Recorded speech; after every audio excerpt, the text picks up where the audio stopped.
In order to attach the Skarper to your bike, perform the following steps. First, make sure the Skarper handle is in the open position. If the disc attachment features are hidden behind the frame, gently rotate the fixation ring to reveal them. Avoid touching the braking surface as it may contaminate it and reduce braking performance. Align the pins on the Skarper unit with the pinholes on the disc drive rotor. Gently insert the Skarper into the disc, ensuring it fits snugly and sits flush. You can ignore the chainstay attachment up to this point.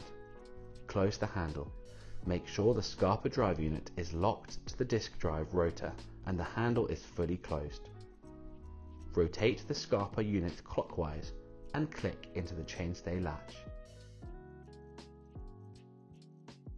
To remove Skarper, hold the Skarper unit firmly with one hand and open the handle. Using two hands, pull the Skarper unit completely away from your bike, sliding it off the chainstay latch and the disc drive rotor at the same time.